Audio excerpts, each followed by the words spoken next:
اور وہ صورتحال ہو گئی ہے جو کہ یقیناً ہر پاکستانی کی ہم کہہ سکتے ہیں کہ چیخ نکل رہی ہے. جی میرے خیال میں آپ نے بہت اچھا تجزیہ کیا ہے، اور آپ کو یاد ہوگا 2013 میں جب میں نیا سیاست میں آیا تھا تو آپ ہی کے پروگرام میں 1-2 مرتبہ حاضر ہوا، اور اس وقت ایگزیکٹلی یہی سچویشن تھی. 12 سے 14 گھنٹے بجلی جا رہی تھی شہری علاقوں میں، 16 سے 18 گھنٹے جا رہی تھی بجلی دیہی علاقوں میں. تو اب سوال یہ پیدا ہوتا ہے کہ اس کے بعد کیا ہوا. آپ کو یاد ہوگا کہ نواز شریف صاحب کے دور میں تقریباً 11-12 ہزار میگا واٹ اضافی بجلی داخل کی گئی تھی، نئے کارخانے لگائے گئے تھے، جس کے نتیجے میں لوڈ شیڈنگ ختم ہو گئی اور 2018 میں کوئی لوڈ شیڈنگ نہیں ہوئی. تو اب سوال یہ پیدا ہوتا ہے کہ وہ 12 ہزار میگا واٹ بجلی لگنے کے باوجود کیا ہوا، بجلی کہاں ناپید ہو گئی جو لوڈ شیڈنگ شروع ہو گئی.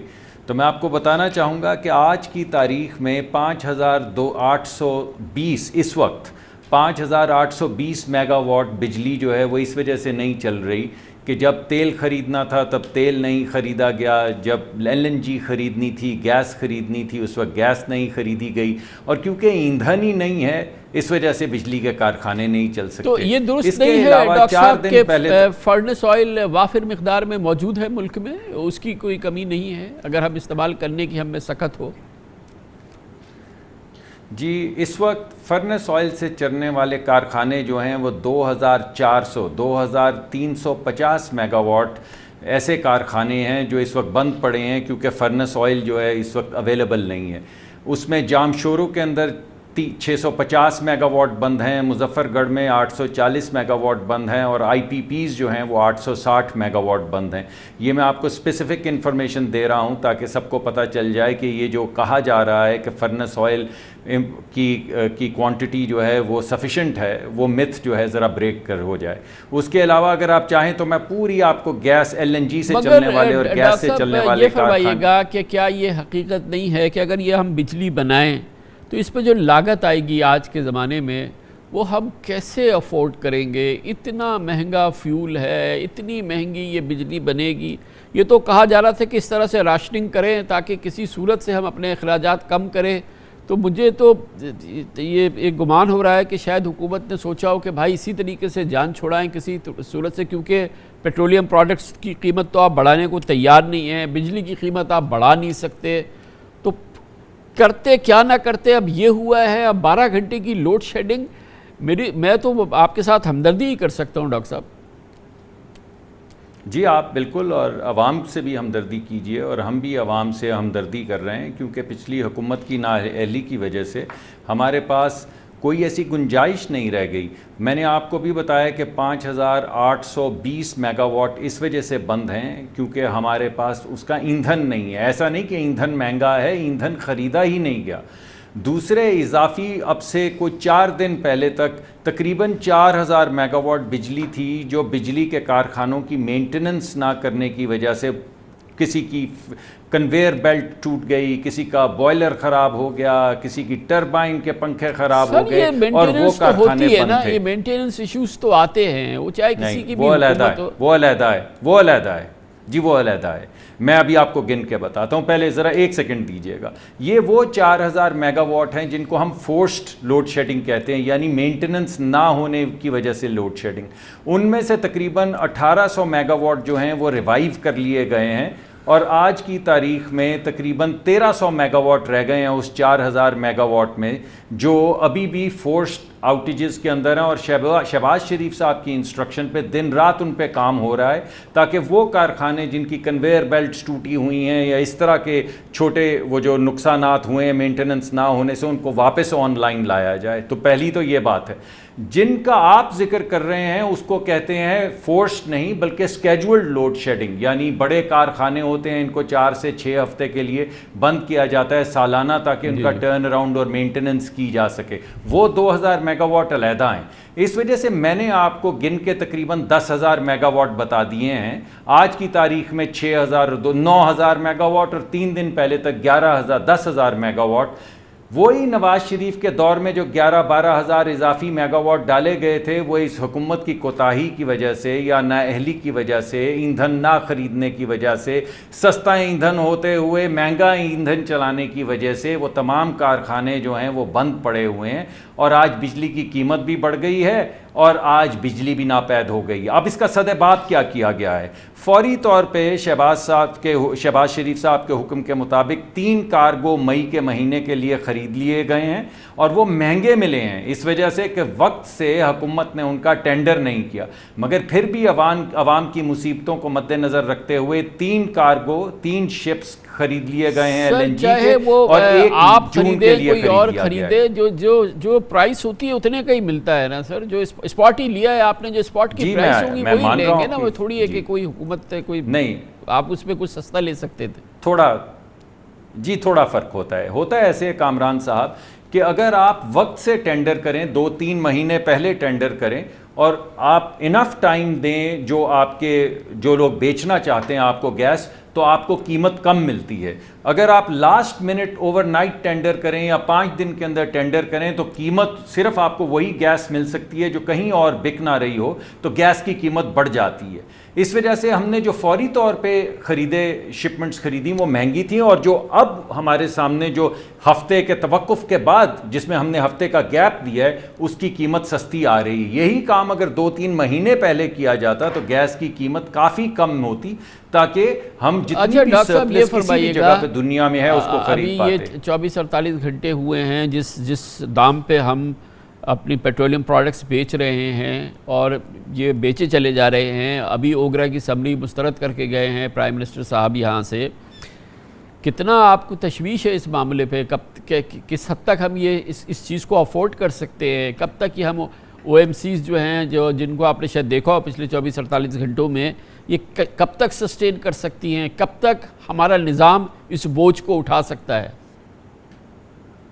جی میاں شہباز شریف صاحب وزیر اعظم نے یہ حکم کا اجرا کیا ہے کہ فوری طور پہ وار فوٹنگ کے اوپر تمام محکمے مل کے وہ طریقہ کار طے کریں جس سے جو بھی ارسپانسبل حرکت پچھلی حکومت کر کے گئی ہے اس کا بوجھ غریب آدمی پہ نہ پڑے۔ اور انہوں نے یہ حکم دیا ہے کہ جب تک کوئی ایسی اسٹریٹجی تجویز نہیں کی جائے گی جس کے ذریعے یہ بوجھ غریب آدمی سے اتارا جائے، تب تک وہ قیمت جو ہے وہ نہیں بڑھائیں گے۔ اور اس کا اعلان مریم اورنگزیب صاحبہ میرے خیال میں کل یا پرسوں کر کے بھی گئی ہیں، اور اس وقت وہ اسٹریٹجی جو ہے وہ تکمیل کے آخری مراحل میں ہے، اور اگلے کچھ دن میں جیسے ہی میاں شہباز شریف صاحب واپس آتے ہیں ان کے سامنے وہ طریقہ کار پیش کیا جائے گا جس میں پچھلی حکومت میں ذرا بتاؤں پچھلی حکومت کر کے کیا گئی ہے۔ یہ جو آپ کے سامنے پیکج ہے اس کی قیمت، یہ جو سبسڈی عمران خان صاحب جس کا اعلان کر کے گئے تھے، اس کی قیمت ہے 700 ارب روپے۔ اس میں سے 400 ارب روپے وہ ہیں جو ٹیکسز کی مد میں آتے ہیں، اور 300 ارب کی کلین سبسڈی جو ہے وہ اعلان کر کے چلے گئے، نہ کابینہ سے اس کی منظوری کروائی، نہ ای سی سی سے اس کی منظوری کروائی، اور نہ اس کا بجٹ کیا۔ یعنی آپ اندازہ کریں کہ وزیر اعظم پاکستان ایک اعلان کر کے گئے ہیں جس کے لیے کوئی بجٹ نہیں ہے، کوئی فیصلہ ڈاکیومنٹڈ نہیں ہے۔ آپ کو آ کے پہلے گھڑی کی چوتھائی میں اس کو ختم کرنا چاہیے تھا نا۔ ہر روز جی بالکل، وہ آپ کر رہے ہیں نا، وہ آپ فٹ کر رہے ہیں نا، آپ جو وہ کر کے گئے اس میں آپ کتنا اضافہ کر چکے ہیں پچھلے 2 ہفتوں کے دوران؟ جی خان صاحب، وہ جو ہم کر رہے ہیں اس وقت میں نے جیسا کہ آپ کو بتایا وہ آپ کے سامنے ابھی میں پیش نہیں کر سکوں گا، قبل از وقت ہے، وہ وزیر اعظم صاحب کے سامنے پیش کیا جائے گا۔ ایک مکمل طریقہ کار طے کیا جا رہا ہے جس سے یہ جو ارسپانسبل حرکت کی گئی ہے اس کا بوجھ غریب آدمی پہ نہ پڑے۔ حکومت پہ تو پڑے گا، کچھ ہم سہیں گے، کچھ عمرہ پہ پڑے گا وہ بھی سہیں گے، مگر وہ غریب آدمی جو 30,000 40,000 20,000 کماتا ہے، حکومت کی ارسپانسبل ایکشنز کا ڈیسیجنز کا بوجھ اس پہ نہیں پڑنا چاہیے۔ اس کے لیے مکمل تیاری کی جا رہی ہے، اور انشاءاللہ بہت جلد وہ پلان اور پروگرام جو ہے وہ آپ کے سامنے وزیر اعظم پیش کر دیں گے، جس کے بعد آپ کو بھی یہ لگے گا کہ ہم نے اہلیت کے ساتھ حکومت بھی چلائی، ملک کو بھی برباد نہیں ہونے دیا، اور غریب آدمی پہ بھی بوجھ نہیں آنے دیا۔ دوسری طرف جو ہمیں گیس کے ایشوز ہیں وہ بھی ہمارے لیے بڑے سیویئر پرابلم ہو رہا ہے۔ ہمارا ایک الگ سے پیرلل گیس کا سرکولر ڈیٹ کھڑا ہو گیا ہے، اس کی اپنی شارٹیجز ہے۔ انٹرنیشنل مارکیٹ میں جو پرائسز ہے وہ ہم جو ہماری فکسڈ بائنگ ہے قطر سے وہ اپنی جگہ، مگر باقی وہ بھی ایک بہت بڑا مسئلہ ہے، یہ بھی تو ایک پہاڑ ہے جو سر کرنا ہے۔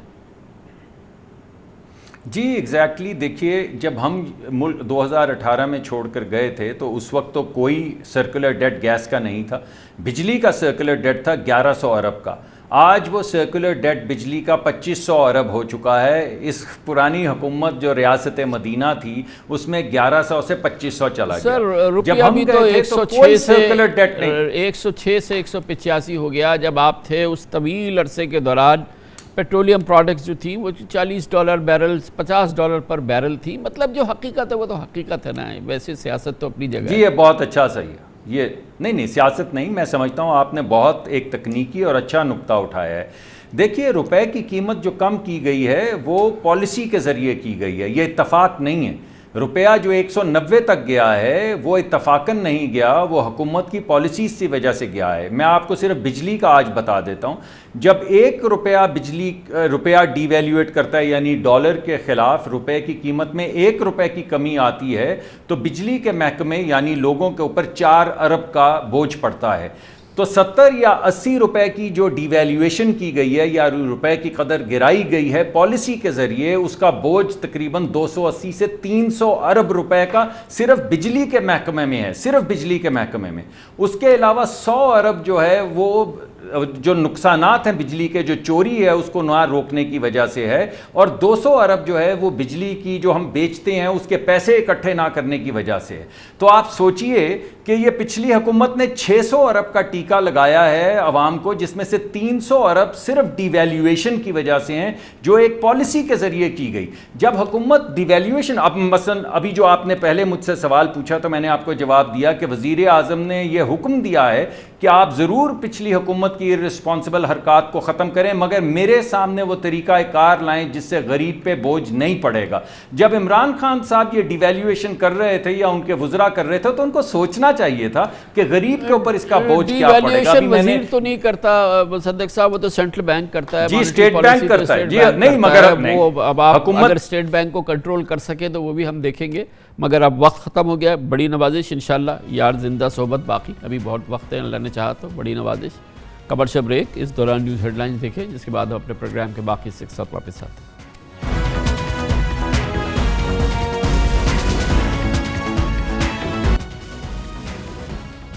بظاہر لگ رہا ہے مگر ہم یقین سے نہیں کہہ سکتے کہ پاکستان کے سب سے بڑے صوبہ پنجاب میں نئے وزیر اعلیٰ سے متعلق آئینی بحران ختم ہو گیا ہے۔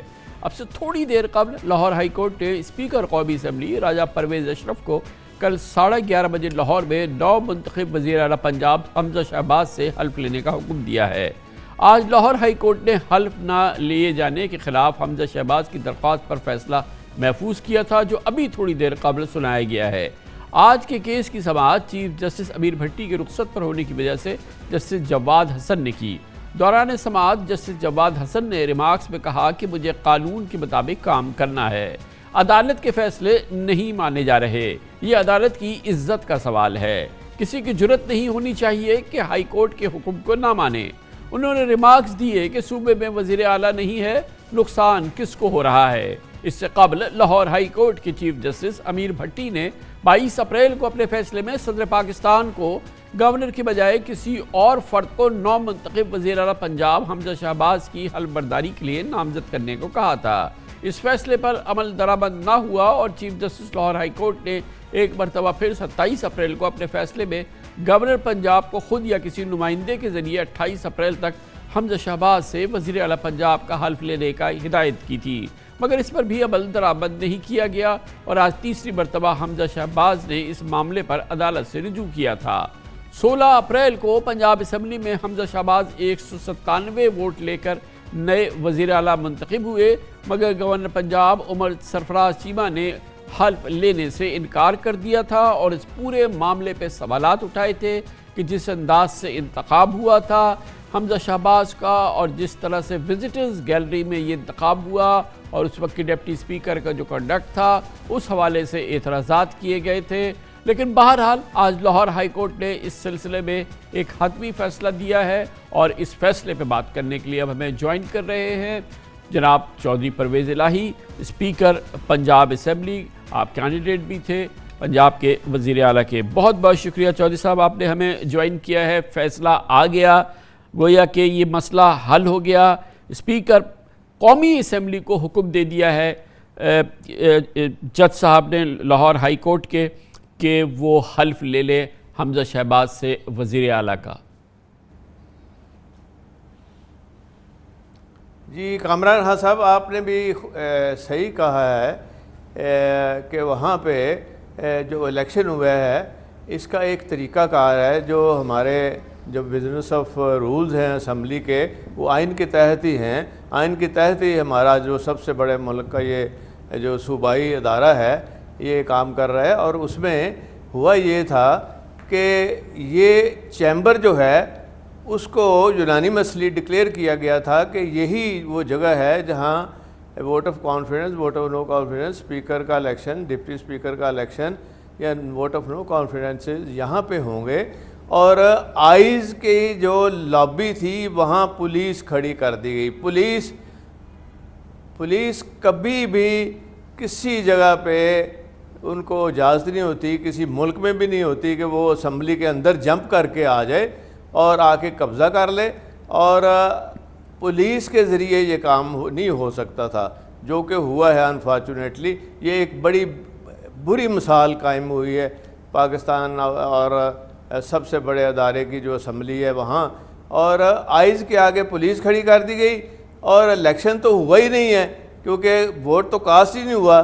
اور اسی لیے تو ہم گئے ہیں ساری جگہ پہ، عدالتوں میں گئے ہیں، ساری جگہ گئے ہیں، اور آخر کہیں تو انصاف ہے کہ نہیں؟ کہیں تو انصاف ملے گا نا۔ تو یہ تو نہیں ہو سکتا کہ انصاف ہی نہ ملے۔ بالکل یہ تمام گفتگو یہ تو لاہور ہائی کورٹ نے مسترد کر دی نا، جس کے بعد انہوں نے 3 بار احکامات جاری کیے کہ حلف لیا جائے۔ کوئی بات نہیں، اس کے بعد جی بالکل آپ نے بجا فرمایا، کوئی بات نہیں ہے۔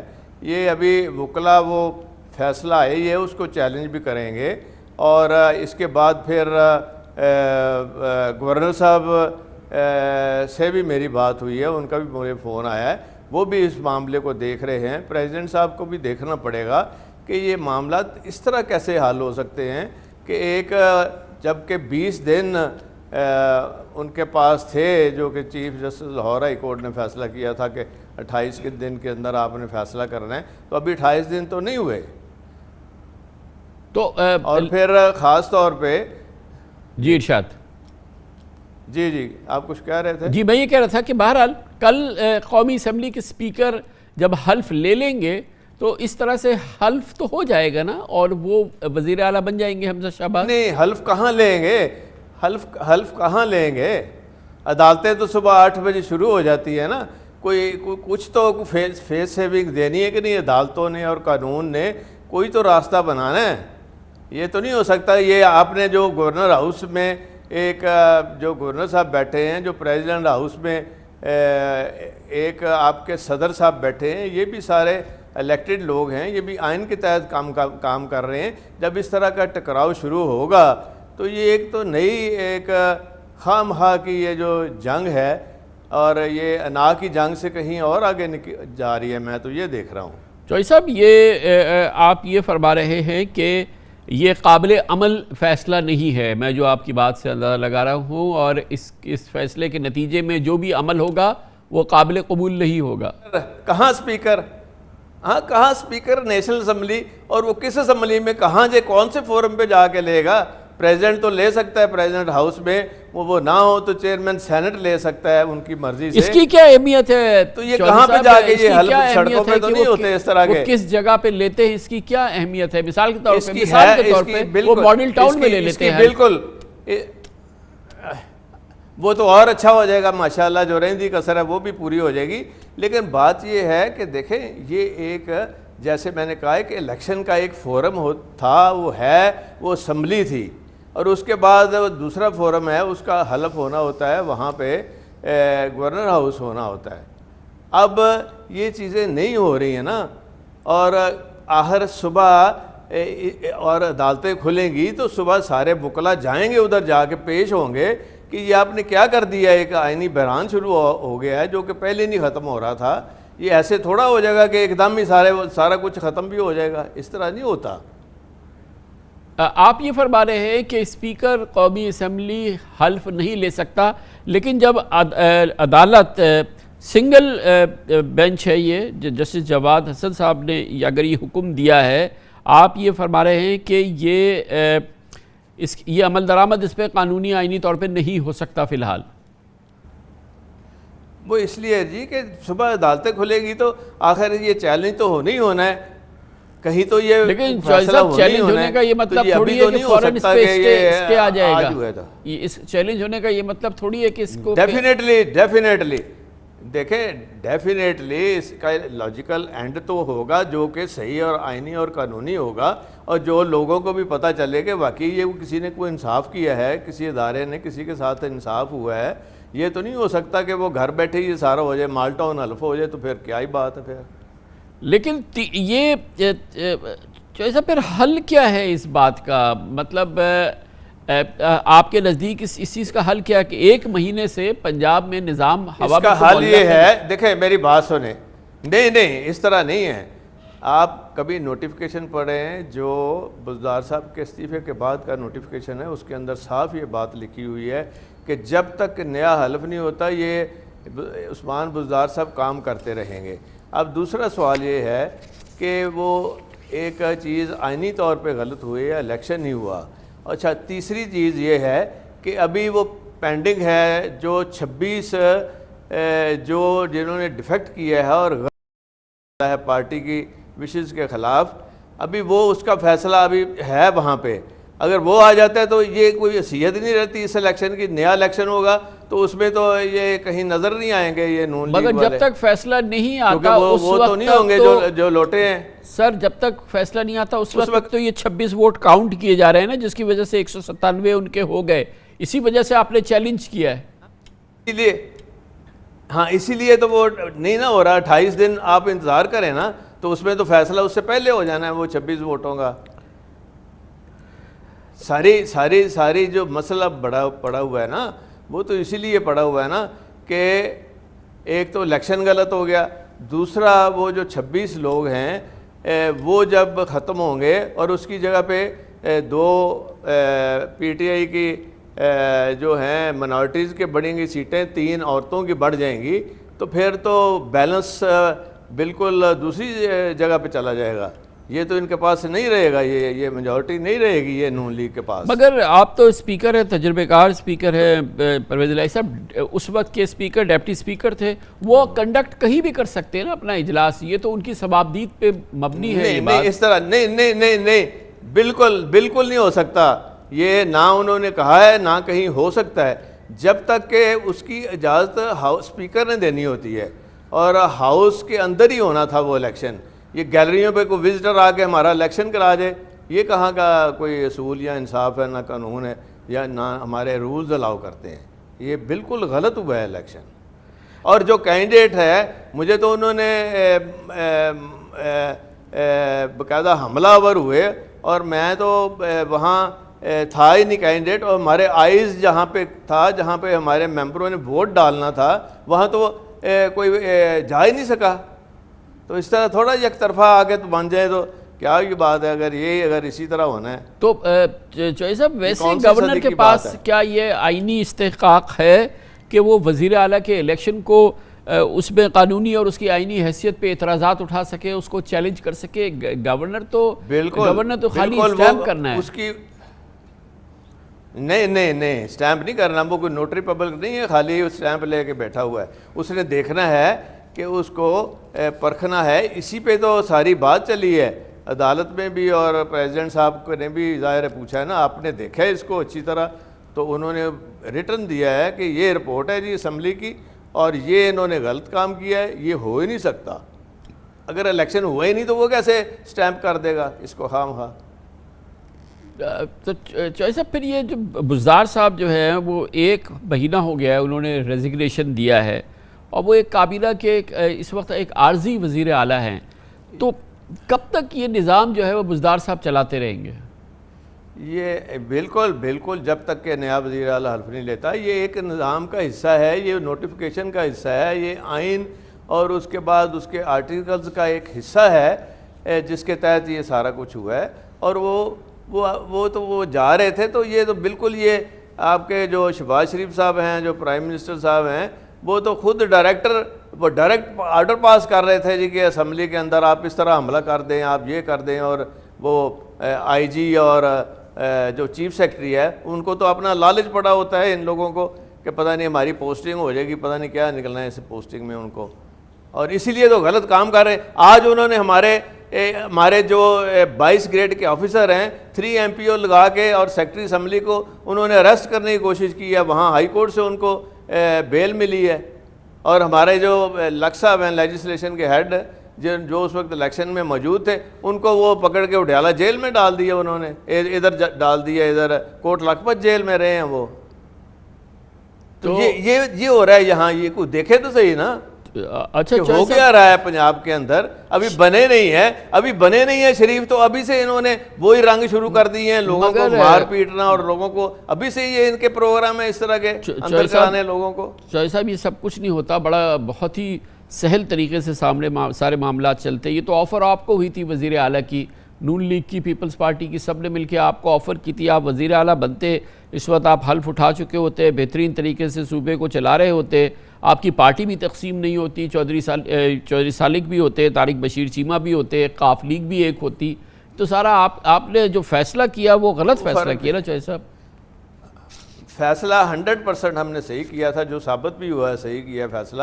جو عوام کے حق میں فیصلہ تھا ہم نے وہ کیا ہے, جو ہم نے پلس دیکھی ہے وہ فیصلہ کیا, اور پارٹی نے فیصلے ہوتے ہیں اس طرح. اور سالک بھی واپس آئے گا, شجاع صاحب نے کہہ دیا ہے اس کو, اور طارق بشیر چیمہ صاحب بھی کہیں نہیں گئے, میری روز بات ہوتی ہے ان سے. اور انہوں نے شہباز شریف کو ووٹ بھی نہیں دیا, حالانکہ ووٹ بڑی 2-3 دفعہ مانگنے آئے تھے زرداری صاحب. انہوں نے کہا نہیں, میرا اپنا ایک غصہ تھا عمران خان صاحب کے اوپر, میں نے نکالا ہے, لیکن میں نے ووٹ شہباز شریف کو نہیں دینا. اگر آپ نے ووٹ لینا ہے تو چوہے صاحب سے لاہور بات کریں. تو یہ کوئی ایسی بات نہیں ہے کہ پارٹیوں کے اندر فیصلے ہوتے ہیں, اور ثابت ہو رہا ہے کہ ہمارا فیصلہ صحیح ہے, عوامی فیصلہ ہے, عوام کے ساتھ کھڑے ہیں ساری ہماری جماعت, اور بھرپور طریقے سے ہم اس کو آرگنائز بھی کر رہے ہیں, آگے لے کے چل رہے ہیں پارٹی کو. چوہے صاحب یہ فرمائیے گا کہ اب کیا ہوگا یہ اب تیسرا فیصلہ کل ابھی تھوڑی دیر پہلے لاہور ہائی کورٹ کا آ گیا, کل آپ فرما رہے کہ عدالتوں میں جائیں گے, ہم چیلنج کریں گے. اب آپ کو دکھ کیا رہا ہے آگے کیا ہونا ہے؟ ہاں دیکھیں اگر تھوڑا سا یہ صبر کر لیں, ان کی بے صبری شریفوں کی دیکھیں. یہ ان کو انتظار کرتے کیا فرق پڑتا تھا, 22 دن انتظار کر لیتے تاکہ کوئی آئینی قانونی کوئی راستہ بن جاتا. یہ کوئی طریقہ ہے جو لوگوں کو اندر کر دینا اور اسمبلی کے سٹاف کو اندر کر دینا, اور جو ہماری ڈے ٹو ڈے فنکشننگ ہے اس کے اندر بھی عدالتوں کو لے آئیں. اب دیکھیں ان کو مسئلہ کیا تھا یہ آئی جی اور ان کو سارا یہ کرنے کا, اس لیے کہ یہ دھمکانے کے لیے, ہمارے ممبروں کو ڈرانے کے لیے یہ کر رہے ہیں, پرچے کریں اور یہ کریں وہ کریں. اور یہ کبھی نہیں ہوا کہ جو ڈے ٹو ڈے فنکشننگ ہے اس کو روکنے کے لیے عدالت تو کبھی نہیں آئی. تو یہاں کیسے آ گئی عدالت؟ جو ہمارے کام ہیں, جو ہم کر رہے ہیں, جو ہماری اسٹینڈنگ کمیٹی کام کر رہی ہے, اس کو کام کرنے سے روک دیا ہے. تو ہم نے کہاں جانا ہے پھر؟ اللہ کی عدالت ہے ایک اور, تو مجھے نہیں نظر آ رہا یہ کہ جو اسمبلی کی ڈے ٹو ڈے فنکشننگ ہے اس کو انہوں نے بند کر دیا ہے. جو اسٹینڈنگ کمیٹی کا کام ہوتا ہے وہ بند نہیں ہوتا. دنیا کی اسمبلیوں میں دیکھ لیں, ہماری Westminster Lahore high court کر رہی ہے نا, وہ کہتی ہے کہ کوئی نظام نہیں ہے صوبے میں, اور 3 اس حوالے سے احکامات دے چکی ہے لاہور ہائی کورٹ کی. لاہور ہائی کورٹ اس پہ عمل درآمد نہیں ہو رہا نا چوہے صاحب, نہ پریزیڈنٹ کر رہے ہیں, نہ گورنر کر رہے ہیں, نہ آپ اس پہ کر رہے ہیں. نہیں تو وہ صبر کریں. میرا تو اسپیکر کا تو کوئی رول ہی نہیں ہے, اسپیکر کو تو انہوں نے سائڈ پہ کر دیا نا ہائی کورٹ نے. جو اصل بات ہے اب وہ تو دیکھیں نا ذرا, کہ 22 دن اگر انتظار کر لیتے تو شریفوں کو کیا ہو جانا تھا. اس میں پھر ساری چیزیں سامنے آ جانی تھی, جو اصل حقیقت ہوتی ہے وہی سامنے آ جاتی ہے نا. اس طرح تو نہیں ہوتا کہ آپ چڑھائی کر دیں اور بلڈوز کر دیں چیزوں کو. یہ تو بلڈوز کر دیا گیا ہے نا چیزوں کو. لیکن کل اگر حلف ہو جاتا ہے, کہیں پر بھی حلف ہوتا ہے, آپ کہہ رہے ہیں کہ اس کا مقام کیا ہوگا. میں نے جیسے عرض کیا کہ کسی بھی جگہ پہ کوئی اس کا فائدہ ہی نہیں, کوئی مقصد ہی نہیں ہے کہ آپ اگر ادھر گوال منڈی حلف کر لے لیں تو کیا فائدہ اس کا. سر لاہور ہائی کورٹ کا حکم ہے، اس کی قانونی حیثیت ہے، ہائی کورٹ نے ان سے کہا ہے کہ آپ حلف لیں، گورنمنٹ لے، ماڈل ٹاؤن لے، جہاں بھی لے. آج ہے نا، آج رات کو ہے نا، کل صبح عدالتیں کھلیں گی نا، صبح عدالتیں بڑی عدالتیں بھی ہیں، اس کا ڈویژن بینچ بھی بن سکتا ہے. دوبارہ یہ جائیں گے وہاں اور جا کے ہمارے وکلا وہ جا کے بات کریں گے، کوئی لاجک کی بات ہوگی. گورنر صاحب بھی سر چھٹیاں ہو رہی ہیں، کل سے عدالت بند ہو جائے گی اور اس کے بعد آگے چھٹیاں ہیں. اس طرح تو نہیں ہو سکتا. کیوں؟ ہاں اس کے بعد بالکل معاملات آگے کی طرف بڑھیں گے نا، چاہے عدالت میں بڑھنے ہیں یا کسی اور فورم پہ بڑھنے ہیں، عدالت جائیں گے نا، آگے تو جائیں گے. چوہی صاحب کل تو سے تو چھٹیاں شروع ہو رہی ہیں، بڑا مسئلہ ہو جائے گا. اب تو یہ ساری چھٹیاں ہیں، بڑی طویل چھٹیاں ہیں، بڑا آج عدالت آخری دن آخری گھنٹے میں فیصلہ دیا ہے، اب کل سے تو چھٹیاں ہو جائیں گی. نہیں کل چھٹی کوئی نہیں ہوتی عدالت میں، کوئی جج کام کر رہے ہوتے ہیں، کوئی اس طرح چھٹی نہیں ہوتی عدالتوں میں. بالکل. کیا آپ اس کی بات کر رہے ہیں جیسے رات کو 12 بجے بھی ہوا تھا اور یہ وہ اس کی وجہ سے آپ یہ بات کر رہے ہیں جو سپریم کورٹ رات کو 12 بجے تک بیٹھی تھی یا جو فیصلے ہوئے تھے؟ بالکل بالکل بالکل. اگر اس وقت بیٹھ سکتے ہیں، اگر اتنی ایمرجنسی ہے تو اب کیوں نہیں بیٹھا جا سکتا؟ تو آپ کافی کانفیڈنٹ ہے کہ کل آپ کو اس میں ریلیف مل جائے گا، عدالتی ریلیف مل جائے گا؟ میں تو کانفیڈنٹ ہوں اللہ تعالیٰ کی ذات پہ، اور جو انصاف کے اوپر اگر یہ کام چلنا ہے، سارا کچھ ہونا ہے، تو اس لیے میں کانفیڈنٹ ہوں. ایک عدالت نہیں ہے تو اللہ کی عدالت کھلی ہے تو وہی کرتی ہے نا جی. سر اس کے لیے تو پھر اللہ کی عدالت ہو جائے گا، وہ بھی ہو جائے گا. اور اس میں دیکھیں، بات سنیں، یہ جو پریزیڈنٹ کا ایک عہدہ کس لیے ہے؟ جی جو گورنر کا عہدہ کس لیے ہے؟ آپ ان کو بائی پاس نہیں کر سکتے گورنر صاحب کو اور کہیں جی کہ اسپیکر صاحب ہو گیا جی، بس اسپیکر صاحب لے لیں گے. ٹھیک ہے جی. وہ عدالت کھلے گی تو عدالت پہ چیلنج بھی تو ہوگا نا. بالکل. تو کل پھر رات کو ہی ہمارے لوگ رات کو ہی وکلا چلے گئے، رات کو ہی جا کے پٹیشن داخل کر دیں. بہت بہت شکریہ جناب چودھری پرویز الہی، اسپیکر پنجاب اسمبلی ہمارے ساتھ موجود تھے. پرویز الہی صاحب کی گفتگو میں آپ نے دیکھا اعتماد ہے اور ان کو یقین ہے کہ کل بھی ایسا نہیں ہو سکے گا. لاہور ہائی کورٹ کا حکم ضرور آ گیا ہے، پاکستان کی قومی اسمبلی کے اسپیکر راجہ پرویز اشرف منتخب وزیر اعلیٰ حمزہ شہباز سے حلف لے لے، لیکن یہ نہیں ہو پائے گا. عدالتوں کا دروازہ کھٹکھٹانا ہے. مختلف اقدامات کی بات کی ہے چودھری پرویز الہی صاحب نے. آج رات کل صبح اس سلسلے میں بڑی ڈیولپمنٹس ہوگی بقول ان کے. دیکھتے ہیں کیا ہوتا ہے، اس کا بھی ہم دیکھیں گے، آگے چل کے پتہ چلے گا. لیکن ابھی ہم بات کریں گے کمرشل بریک کے بعد پاکستان کی اس وقت جو معاشی کیفیت ہے، بدترین بحران ہے. حکومت کہتی ہے یہ سارا کا سارا گزشتہ حکومت کر کے گئی ہے، اس نے ہم پر یہ بوجھ لادا ہے. یقیناً یہ حکومت تو آئے ہوئے اس کو مشکل سے 2 ہفتے بھی نہیں ہوئے ہیں. اس میں یقینی طور پہ یہ تو ہم نہیں کہہ سکتے کہ اس حکومت کا اس پہ کوئی بڑا ہاتھ ہے، لیکن کیا واقعی یہ بات صحیح ہے کہ پرانی حکومت جو ہے وہ ایک بہت بڑا بحران، معاشی بحران، بدترین معاشی بحران اس نئی حکومت کے لیے چھوڑ گئی ہے؟ اس کے جوابات ہم لیں گے سابق وزیر خزانہ جناب شوکت ترین سے چھوٹے سے وقفے کے بعد. بے شک پاکستان ایک شدید معاشی بحران سے گزر رہا ہے. قومی خزانے میں 2 ماہ کی امپورٹس کی ادائیگی کے برابر زر مبادلہ کے ذخائر لگ بھگ موجود ہیں. بجٹ خسارہ، تجارتی خسارہ، کرنٹ اکاؤنٹ خسارہ ملک کی 75 سالہ تاریخ کی بلند ترین سطح پر ہے. کائبور 13 سال کی بلند ترین سطح 14% اور سیکنڈری مارکیٹ میں ٹی بلز پر شرح سود 24 سال کی بلند ترین سطح پر پہنچ گئی ہے.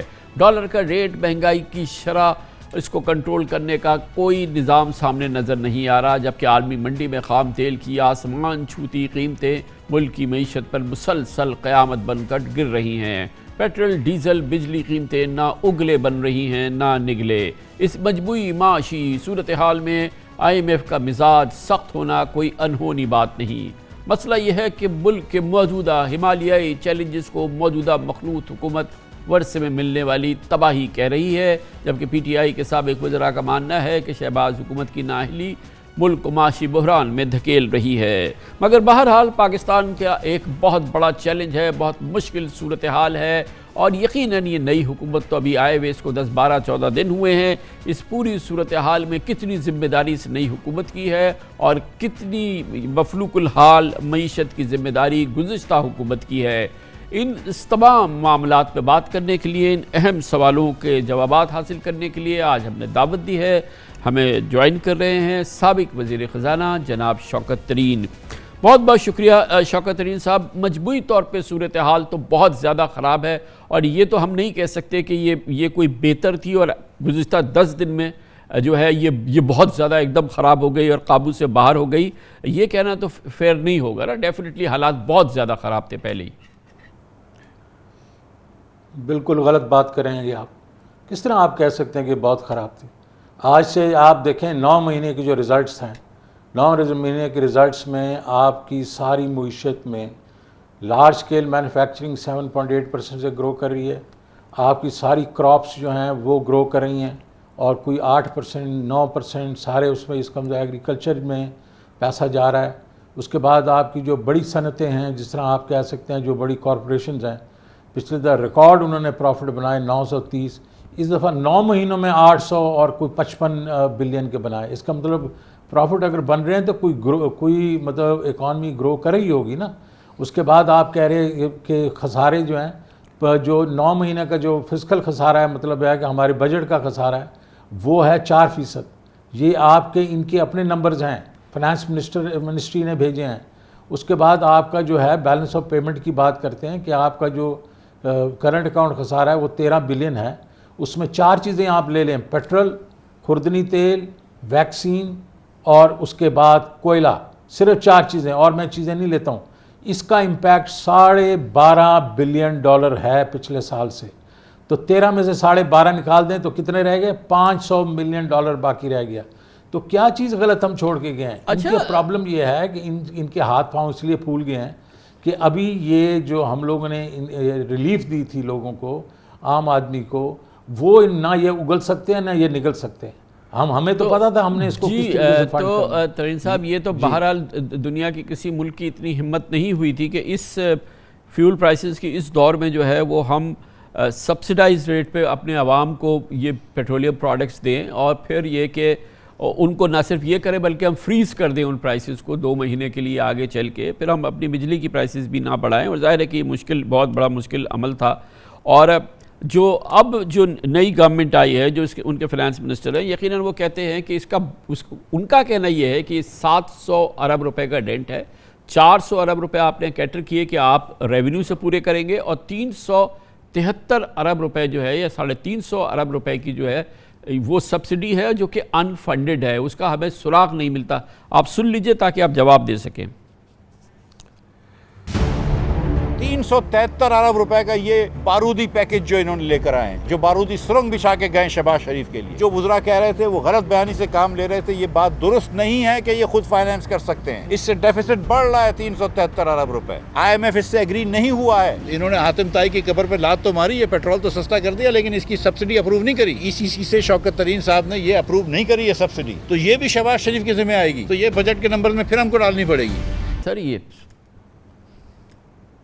جناب خان صاحب، یہ بیٹھ کے ہوا میں بیٹھ کے نمبرز کرتے ہیں، یہ ان کی پرانی عادت ہے. میں آپ کو نمبر سمجھا دیتا ہوں، کیونکہ میں تو وہ آدمی ہوں جو فیکٹس پہ بات کرتا ہے. یہ ٹوٹل پیکج جو ہے وہ 466 ارب روپے کا ہے، جس میں کہ ہم نے جو 4 روپے ہم نے PDL بڑھانا تھا وہ بھی شامل ہے. 466 ارب روپے کا پیکج ہے، جس کے بیچ میں آپ کی پیٹرولیم سبسڈی بھی ہے، 108 بلین 9 بلین کی جو ہے وہ الیکٹریسٹی کی سبسڈی بھی ہے، 93 بلین جو ہے وہ اس کا یہ 4 روپے والا بھی ہے. 466 یہ 373 بلین یہ ڈبل کاؤنٹ کر رہے ہیں. اور میں نے جب میں فائنانس منسٹری میں پوچھا تو ان کو ظاہر ہے ان کے پاس جواب ہی نہیں تھا کہ یہ کہاں سے یہ نمبر 373. تو 466 کا میں آپ کو نمبر دے دیتا ہوں. اس میں 100 بلین PSDP سے کم کیا، 140 بلین جو پروونسز نے دیے ہمیں انہوں نے یہ گارنٹی کیا. 120 بلین کی ہم نے جو ڈیویڈنڈز ہیں یہ ہماری آئل کمپنیز کے، اور وہ اس میں سے نکالے. اس کے پاس جو ڈیویڈنڈ پڑے ہیں وہ 650 بلین کے پڑے ہوئے ہیں. ہم صرف 120 سے نکال رہے ہیں. 50 بلین FBR نے ایڈیشنل ریونیو کے مد میں دیا، اور 56 بلین جو ہے وہ گرانٹس کم کر گئی. یہ 466 بلین ہے. تو مفتاح صاحب کو سمجھ آنی چاہیے کہ یہ نمبر جو فنانس منسٹری کے ہیں جو یہ کوٹ کر رہے ہیں وہ میرے پاس بھی ہیں، تو اس لیے کوئی یہ 700 بلین کی بات نہیں ہے، 466، اور میں نے اس کا حساب آپ کو دے دیا ہے۔ اچھا سر یہ بتائیں کہ ایک اور جو ڈیفیسٹ ہے جو کہ بہت ہی سنگین ڈیفیسٹ کے نمبرز ہیں جو سامنے آ رہے ہیں اپیرنٹلی، اور اس پہ بھی سن لیے فسکل ڈیفیسٹ کی بات ہو رہی ہے کہ ہمارا جو بجٹ کا خسارہ ہے وہ بھی تاریخ کی بلند ترین سطح پہ پہنچ گیا ہے، اس میں بھی آرگیومنٹ سن لیں آپ اس گورنمنٹ کا، مفتاح اسماعیل صاحب کا۔ اس وقت حکومت پاکستان کا ڈیفیسٹ جو چل رہا ہے وہ 5600 ارب روپے کی سپیڈ سے چل رہا ہے، جی ہاں 5600 ارب روپے کی سپیڈ سے چل رہا ہے، یہ پاکستان کی تاریخ کا سب سے بڑا ڈیفیسٹ ہے۔ اس کے علاوہ 800 ارب روپے کی سپلیمنٹری گرانٹس کی بات کر رہے ہیں، یعنی کہ ہم بات کر رہے ہیں 6400 ارب روپے کا ڈیفیسٹ۔ ان لوگوں نے پاکستان کو اس سال 6400 ارب روپے کے ڈیفیسٹ کی پروجیکشن ہے، اور یہ میرے نمبرز نہیں ہیں، یہ فائنانس منسٹری کے نمبر ہے جو میں نے نہیں دیکھے تھے، جو شوکت ترین کے زمانے میں بنے ہوئے تھے۔ جی سر بالکل بالکل غلط۔ دیکھیں وہی بات ہے، ان کو میں شیشہ دکھا دوں گا، کل میں اس کی اس میں اسٹیٹمنٹ میں یہ دے دوں گا نمبر۔ اس وقت 2600 ارب روپے کا 9 مہینے کا فسکل ڈیفیسٹ ہے، اس کے بیچ میں یہ جو میں نے آپ کو نمبر بتائے ہیں 466 بلین انہوں نے ایک رکھ دیے علیحدہ، اور پھر 800 کو جو انہوں نے ڈبل کاؤنٹ کیا ہے 373، 235 بلین انہوں نے کہا ہے کہ جی یہ S N G P L وغیرہ کو پیسے دینے ہیں، اور کچھ تھوڑے 50 بلین کچھ 30 بلین اور ملا کے وہ 800 بلین کے سپلیمنٹری گرانٹس ہیں۔ تو 400 اور 66 اور 800 1266 اگر 4200 میں ڈالیں گے وہ تقریباً 5400 بنا دیے، اس کے بعد انہوں نے 800 کو پھر ڈبل کاؤنٹ کر دیا۔ تو یہ سمجھتے نہیں ہیں کہ نمبرز تو سامنے آ جائیں گے، اس طریقے سے باتیں نہ کریں گے۔ اس وقت میں صرف اتنا کہوں گا کہ ہماری حکومت نے 9 مہینوں میں 4% فسکل ڈیفیسٹ رکھا ہے، اور یہ کہہ رہے ہیں جو کہ 2600 ارب روپے ہے، یہ کہہ رہے ہیں کہ اس کے بعد اگلے 3 مہینوں میں انہوں نے پتہ نہیں کون سے کہاں سے قبر سے نکالنے ہیں وہ ایکسپنسز، اور اس کو لے کے چلے جانا ہے 6400 ارب پہ۔ تو میری خیال میں یہ اپنے عقل کے ناخون لیں اور اس طرح کی باتیں نہ کریں۔ ترین صاحب آپ کسی بھی ہم یہ کمیشن کی بات نہیں کرتے، لیکن کوئی بھی ایک انڈیپینڈنٹ 3-4 انڈیپینڈنٹ اکانومسٹ جو ہیں وہ بیٹھ کے یہ نمبرز دیں، کیونکہ یہ نمبرز ہیں نا، اس کو کیسے چیلنج کر سکتے ہیں؟ اب جو کچھ بھی ہے بالکل بیٹھیں بلیک اینڈ وائٹ ہے، بالکل بلیک اینڈ وائٹ ہے یہ، اور میں تو چاہوں گا کہ یہ کوئی آ کے اس کو ویریفائی کرے۔ دیکھیں میں صرف آپ کو یہ کہنا چاہ رہا ہوں، 9 مہینے جو ہمارے 9 مہینے گزرے ہیں، اس کے بعد ہماری حکومت نہیں رہی، اس 2600 ارب روپے کا فسکل ڈیفیسٹ ہے جو 4% ہے۔ ہم نے پورے سال کا 6.4 کیا تھا، اور اس کے بیچ میں اپنے IMF کے ساتھ یہ ایگریمنٹس ہیں ہمارے، اور اسی بیسس پہ ہم چل رہے ہیں۔ تو تھئی صاحب کرنٹ اکاؤنٹ کے حوالے سے اس کی بھی تو کیفیت ظاہر ہے کہ اب وہ نمبرز بھی ہیں سامنے ہمارے، اس کے بھی نمبرز آپ کے سامنے ہوں گے۔ اس میں بھی ہم گورنمنٹ کی جو اس وقت کی گورنمنٹ ہے میں نے سمجھا دیا، میں نے ان کا ویو سے کرنٹ اکاؤنٹ کا سن لیتے ہیں نا، وہ دیکھ لیتے ہیں کہ اس کی کیا پوزیشن ہے۔ پاکستان کا تجارتی خسارہ اس بار 45 ارب ڈالر کا ہونے کا ہے، جو کہ ریکارڈ ہے۔ اس سال کرنٹ اکاؤنٹ ڈیفیسٹ بھی ہم سے زیادہ کر کے آئیں گے، ہم اگر 19 کا چھوڑ کے گئے تو یہ 20 کا کریں گے۔ یہ پاکستان کی تاریخ کا second highest current account deficit ہوگا۔ 500 کروڑ ڈالر ایک مہینے میں کمی آئی ہے، which is the largest single decrease in foreign exchange reserves in the history of Pakistan. I can say without fear of contradiction. Reserves تو ظاہر ہے کہ سنک کر گئے نا ہمارے۔ یہ دیکھیں کامران صاحب، میں تو مفتاح صاحب کو میں اچھی طرح جانتا ہوں، میں اس کو تجویز دوں گا کہ اس قسم کی ہوائی باتیں مت کیا کریں، بیکاز جس وقت وہ فیکٹس سامنے آ جاتے ہیں تو پھر ان کی ہی اپنی سبکی ہوتی ہے۔ پہلی بات تو یہ ہے کہ یہ کرنٹ اکاؤنٹ کی بات کر رہے ہیں، پہلے تو ٹریڈ ڈیفیسٹ لے لیتے ہیں، پھر اس کے بعد کرنٹ اکاؤنٹ پہ چلے جاتے ہیں۔ کرنٹ اکاؤنٹ ڈیفیسٹ 9 مہینے کا 13.2 بلین ڈالر ہے، اور وہ کس وجہ سے ہوا اس کو میں نے آپ کو بتا دیا۔ صرف 4 چیزیں ہی اگر آپ لے لیں، باقی چیزوں کو چھوڑ دیں، دالیں ہیں وہ بھی مہنگی ہو گئی ہیں، سارا کچھ جو ہم امپورٹ کرتے ہیں، یہ امپورٹڈ آئٹمز جو ہیں جو ہمارے کھانے پینے کے، اور یہ جس میں تیل ہے اس کے بیچ میں، اب اس میں تیل ہے، LNG ہے، ایک یہ ہو گیا، خوردنی تیل ہے، تو یہ تیل وغیرہ کا جو اس وقت ہے وہ 7.5 بلین ڈالر ہمارا پچھلے سال سے زیادہ ہوا ہے۔ 3 بلین کی ہماری ہوئی ہیں اپنی اب یہ ویکسینز ہیں، تو وہ کتنا $10.5 بلین ہو گیا. $1 بلین سے خوردنی تیل زیادہ آیا ہے 9 مہینے میں، اور $1 بلین سے کوئلہ زیادہ آیا ہے، تو $12.5 بلین. 13.2 بلین میں سے 12.5 بلین ان 4 چیزوں کا ہے. اب یہ ہمارا یہ اس وقت جو پچھلے مہینے میں 500 ملین کا کرنٹ اکاؤنٹ ڈیفیسٹ ہوا، اس مہینے 1 بلین کا ہے، اور ہمارا یہ خیال ہے کہ اگلے یہ 2-3 مہینوں میں بلین ہوگا. تو 15 نہیں تو 16-16.5 بلین جو ہے ہوگا. یہ کس 20 بلین کی بات کر رہے ہیں؟ پہلی بات. دوسری چیز انہوں نے ابھی یہی کہی کہ ہمارے ریزرو جو ہیں گر گئے ہیں. ارے بھائی ریزروز جو ہیں وہ $2.5 بلین جو ہے 2.3 بلین چائنا کا ڈپازٹ تھا، وہ واپس آ رہا ہے. انہوں نے ہمیں کنفرم کر دیا ہے کہ ہم یہ اس کو پروسیس کر رہے ہیں. $1 بلین جو ہے $900 بلین جو تھا وہ ریکوڈک کا تھا، اور وہ واپس جا کے ان کمپنیوں نے مارکیٹ سے ریز کرنا ہے. یہ آپ کے ہو گئے کوئی 350 ہو گئے. ہم نے مارکیٹ $1 بلین ہمیں IMF نے دینا تھا، 4.25 ہو گئے، اور $1.5 بلین ہم نے مارکیٹس میں سے کرتے 5.5-6.5 بلین. یہ 11 میں ڈال دیں تو 17 بلین پہ ہمارے اسٹیٹ بینک ریزروز ہوں گے، اور 23 بلین کے ویسے ہوں گے. تو یہ دیکھیں اگر ایک آدھا ایونٹ اس طرح ہوتا ہے، ان کا خیال یہ ہے کہ لوگ جو ہیں وہ پاگل ہیں، وہ ان چیزوں کو نہیں دیکھیں گے.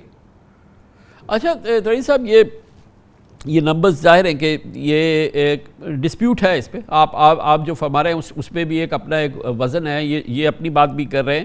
لیکن بعض چیزیں ہیں کہ وہ تو انڈسپیوٹڈ ہے نا. مثال کے طور پہ جو ہماری انرجی پورا سیکٹر کی مینجمنٹ تھی، اور جس کی وجہ سے ہمارا جو سرکولر ڈیٹ وغیرہ ہے وہ تو بہت ہی گیلپ کر گیا نا سر. 1100 سے اگر اس وقت اگر کوئی 2700 کے قریب یا 2600 کے قریب پہنچ گیا ہے بلین، تو یہ تو ایک بہت بڑی نااہلی تھی نا اس حکومت کی، عمران خان کی حکومت کی. اور یہ پورا معاملہ جو ہے نا یہ تو کمپلیٹلی مس مینج ہوا، یا اس میں تو nothing to write home about. دیکھیں خان صاحب، آپ اس کا ہر ایک جو ہے نا اس کا کوائن کا دو رخ ہوتے ہیں. یہ انہوں نے یہ کہا کہ جی 1100 نہیں تھا جب یہ عمران خان کی حکومت آئی، تو 1300 ارب روپے کا سرکولر ڈیٹ تھا جب ان کو ملا تھا. 1300 ارب سے اب یہ تقریباً 2400 ارب روپے، اب 2300-2400 ارب روپے ہے. لیکن اس پرسپیکٹو دیکھ لیں، جب یہ سارے کارخانے چھوڑ گئے تھے جو کہ لگ گئے تھے اور جو لگنے تھے، اس سے 450 ارب روپے کی کیپیسٹی پیمنٹ جو ہیں 2018-19 میں آئیں، وہ بڑھ کے اس سال میں 850 ارب روپے کی کیپیسٹی پیمنٹس ہیں، جو کہ بجلی کے کارخانے لگے ہوئے ہیں، ہم استعمال نہیں کر سکتے لیکن ہمیں وہ پیسے دینے پڑتے ہیں. یہ کس کا قصور ہے؟ یہ پی ٹی آئی حکومت کا قصور ہے کہ یہ اس طرح کارخانے لگا گئے اور اتنی مہنگی بجلی لگا گئے.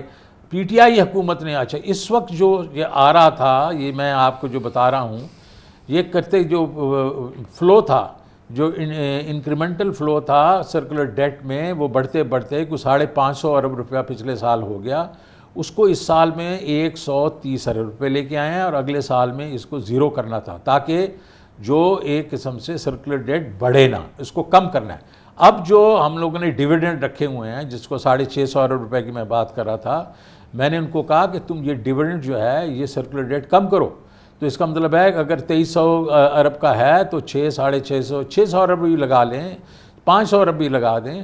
تو یہ ہم نے اگلے سال اسی 6-9 مہینوں میں اس کو 1800 ارب روپے کر دینا تھا، اور پھر اس کو ریڈیوس کرتے جانا تھا. یہ ڈیویڈنڈ والی بات بھی آپ تقریباً 9 مہینے سے کہتے رہے، وہ ڈیویڈنڈ پے آؤٹس تو وہ نہیں ہوئے. اور دوسری طرف جو ہے ہم نے دیکھا کہ ساتھ میں پیرالل ہمارا گیس سیکٹر کا بھی ایک سرکولر ڈیٹ کھڑا ہو گیا. وہ بھی اس میں بھی ساری باتیں، ایسا نہیں ہے کہ کہیں انیفیشنسی نہیں ہے، پرابلم نہیں ہے. میں آپ کو سنوا دیتا ہوں مفتاح صاحب کی بات، اس میں کہیں نہ کہیں وزن ہے.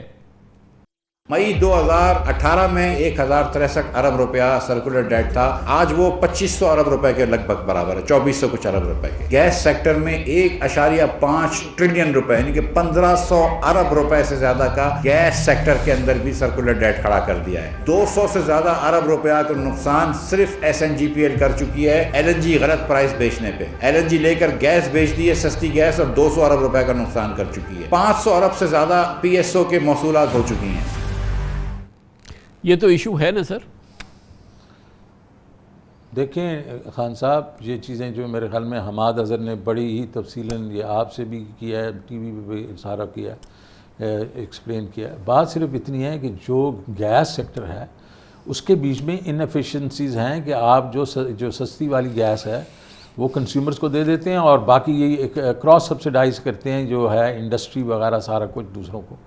تو اس میں جب ایل این جی جب تک کہ آپ قطر سے جو لے رہے تھے وہ سستی تھی تو وہ تو بات ٹھیک چل رہی تھی، لیکن جیسے ہی ایل این جی کی پرائسز اوپر گئی ہیں تو ظاہر ہے وہ ایک قسم سے آپ پہ بوجھ تو پڑے گا. تو اس پہ اس حکومت کو، پچھلی حکومت کو آپ کریڈٹ دیں کہ انہوں نے ایک لا پاس کرایا جس میں weighted average cost of gas جو ہے اس کا بل پاس کروایا کہ ہم جو اپنی یہاں کی گیس ہے اور باہر کی گیس ہے اس کا ویٹڈ ایوریج لے کے اب پوری فل کاسٹ ریکوری کریں گے. یہ بھی ہم تحفہ ان کے لیے چھوڑ کے جا رہے ہیں کہ یہ اس کی وجہ سے ان کو یہ مشکلات پیش نہیں آئیں گی. تو جو ایشوز ہیں وہ یہ نہیں ہے کہ اس پچھلی حکومت نے کریٹ کیے ہیں، یہ ایشوز ان کی حکومتیں بھی یہ کر کے گئی ہیں. اب ہماری حکومت نے بیٹھ کے اس کے اوپر جو لیجسلیشن، حالانکہ ہماری اتنی میجورٹی نہیں تھی، سینٹ میں بھی نہیں تھی، لیکن پھر بھی یہ پاس کروائے. تو یہ اب ہے، گھوڑا بھی ہے، میدان بھی ہے، اب اس کو ٹھیک کریں.